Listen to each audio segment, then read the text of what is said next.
What's going on, everyone? Welcome back. So today we're going to be taking a close look at some of the numerous PvE activities and things to do in Lost Ark. This video is sponsored by Amazon. They wanted me to give you a bit of a rundown for this particular aspect of the game, and I'll be doing just that, focusing exclusively on some of the PvE stuff you'll be doing, which includes things like dungeons, raids, and your island estate known as the Stronghold. So if you're just getting started with the game for the very first time, or you wanted a bit of a refresher, hopefully you will find this video useful. So here's a basic rundown of each of these things. Starting us off is Chaos Dungeons. Now this is the primary starting point in the gearing up process, and what you'll likely want to do first thing once you unlock it. Chaos Dungeons take you through these three separate stages where you have to fight back waves of enemies. Now these will take place in differing locations as you unlock the higher tiers with different types of enemies on them, but fundamentally it's all kind of the same thing. You will see groups of enemies, you will smash those enemies, and you want to try to do it fast. You simply have to beat a 5-minute timer on each stage to progress on to the next one. Now, like I said, Chaos Dungeons drop that base level gear, and this is what you'll be starting out in that post 50 endgame gearing process. Not only do they drop the gear, they also drop the resources needed to upgrade that gear, as well as accessories and a handful of other useful items, which is pretty much the case for all of the endgame PvE activities. It all drops stuff that you need for some other aspect of the game. On average, a Chaos Dungeon takes roughly 5 to 10 minutes to finish. These can be done twice a day, and you can do them solo or in a group. And just in general, you will want to do the highest level of these that you have unlocked and can actually complete, as the higher level you do, the better the rewards. Okay, so the next major type of content are known as Guardian Raids, and these are actually really similar to Monster Hunter battles. You're dropped in on a map and must search around the various zones looking for the boss. In fact, there's even a flare item in the game which will temporarily show you the location of the boss. Now, when you find it, you and your team have to just try to take it out before the timer expires. And yeah, that's it. It's basically just a big old boss fight.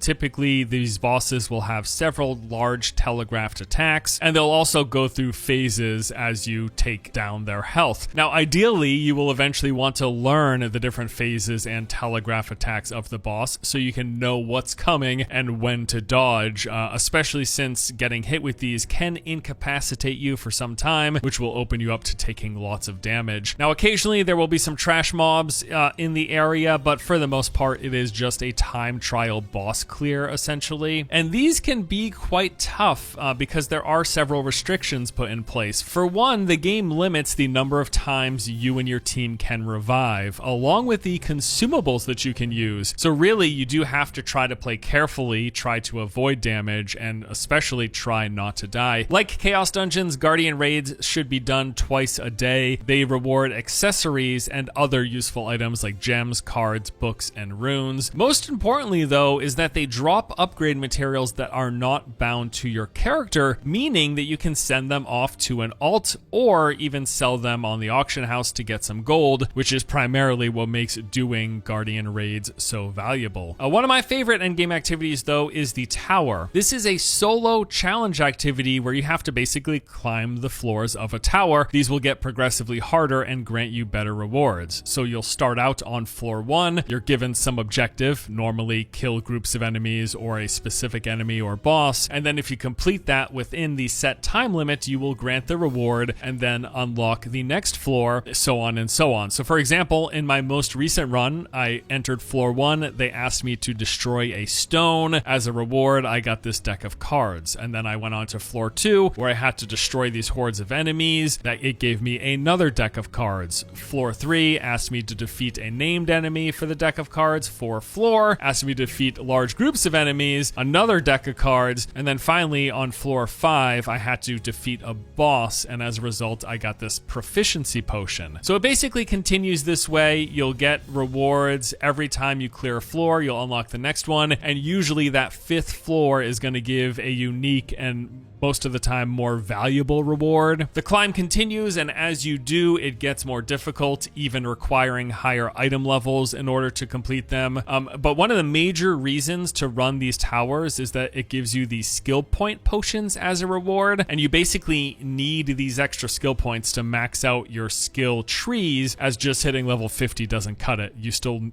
need more skill points to max out the abilities that you're using. The next major type of PvE content you'll be doing are Abyssal dungeons. These are basically just harder end game versions of the types of dungeons that you encounter while leveling up. Now, for each of these activities that we've talked about so far, the Chaos Dungeons, Guardian Raids, Tower, and Abyssal Dungeons, you are doing all of this to collect gear, accessories, currencies, materials, and a plethora of other useful items for character progression. Also, for most of these, as you progress and get higher item level by upgrading your gear, you then unlock access to higher tiered versions of each of these. Your gear progresses, you get to do harder versions of each of these activities, which gives you better gear to upgrade, unlocking harder versions of those activities, and that process continues. That is basically the ladder that you climb, the gear treadmill in Lost Ark. Other PvE content in the game comes in the form of these world events. These include things like Chaos Gates, Field Bosses, Adventure Islands, Ghost Ships, and a variety of other just world activities that you can do, and that becomes periodically available throughout the course of any given day. In fact, there's an in-game tracker that's located in the upper left-hand corner of the UI that shows you exactly what events are currently active and what events are coming up. It shows you where the event is located as well as the rewards that they give. So depending on what type of resources or currencies that you're after at any given time, like, what aspect of the game are you focused on progressing and trying to acquire these things for, that is going to inform which of these world events and activities that you want to participate in. I also want to briefly touch on the sailing and estate or stronghold systems. So first off, sailing, you unlock this around level 35, roughly halfway through the leveling process. Initially, you just use it to travel to the different continents, but later on and in the end game, there are just a host of other activities and things to do that are associated with sailing. Most of the game's map, in fact, consists of this giant ocean, and that ocean is dotted with various islands all over the place. So you're going to sail around going to these islands, and they basically function as just additional locations to get quests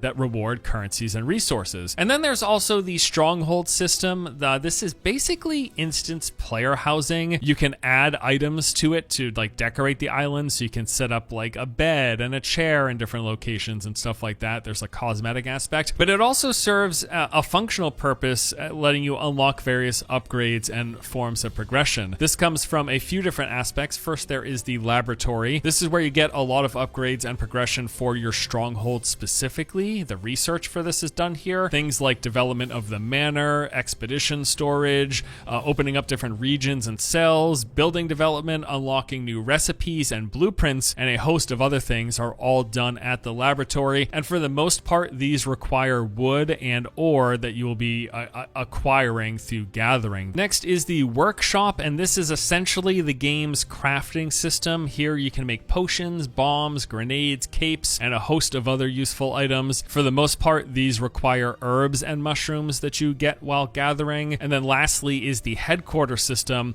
And this is basically a sailing themed quest system. You basically have followers that you acquire, go out and complete these tasks. They will reward you with various resources and items, and you can turn some of the stuff in to get other items in the game. That's really what this game is. A lot of different currencies and items that you're collecting by doing different things. And that more or less does it for this video, a look at some of the basic end game systems in the game. What's really interesting though is that this is really just the tip of the iceberg when it comes to the PvE and the end game. There are a host of other things that you will unlock and gain access to, and as we move through the various tiers and updates in Lost Ark, because remember, this is a game that's already launched in other regions, we're going to start off with the base version. We're going to have access to these core systems that I talked about here in this video, but more and more stuff will be coming out over time. But even more so, more and more stuff becomes available as you progress your character and upgrade your gear, getting getting that higher item level